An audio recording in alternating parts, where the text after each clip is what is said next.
జాతీయ స్థాయిలో రెండు పార్టీల మధ్య పచ్చగడ్డి వేస్తే భగ్గుమంటుంది. ఆ పార్టీల నేతల పరస్పర విమర్శలు దేశ రాజకీయాలను కుదిపేస్తాయి. అలాంటిది తెలంగాణలోని ఆ మున్సిపాలిటీలో మాత్రం ఇందుకు భిన్నమైన వాతావరణం నెలకొంది. బద్ద శత్రువులైన వారు దోస్తీ కట్టారు, భాయ్ భాయ్ అంటూ చేతులు కలిపారు. ఈ ఘటన రాజకీయ వర్గాలను ఆశ్చర్యానికి గురిచేసింది.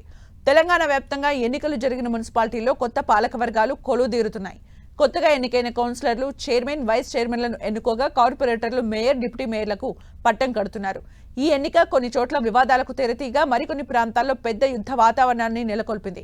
ముఖ్యంగా తెలంగాణలోని ఆమన్గల్ మున్సిపాలిటీ అయితే సరికొత్త అధ్యాయాన్ని లిఖించింది.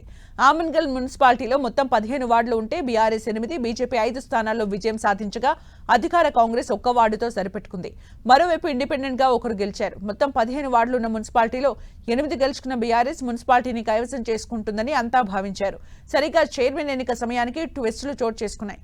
రాజకీయంగా జాతీయ స్థాయిలో బద్ద శత్రువులైన కాంగ్రెస్, బీజేపీ ఒక్కటయ్యాయి. దీంతో ఎవరూ ఊహించిన విధంగా ఒకే ఒక్క వార్డు గెలుచుకున్న అధికార కాంగ్రెస్ చైర్మన్ పీఠం దక్కించుకుంది. కాంగ్రెస్ కు బీజేపీ మద్దతు ఇవ్వడం, కాంగ్రెస్ చైర్మన్ పీఠం దక్కించుకోవడం అంతా ఒక సస్పెన్స్ థ్రిల్లర్ సినిమాను తలపించింది.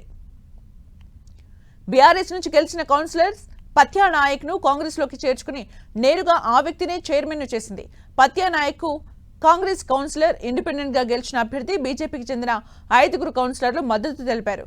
వీరితో పాటు ఎక్స్ అఫీషియో సభ్యుడిగా ఎమ్మెల్యే కసిరెడ్డి నారాయణ రెడ్డి ఓటు వేసి చైర్మన్ పీఠం కైవసం చేసుకున్నారు.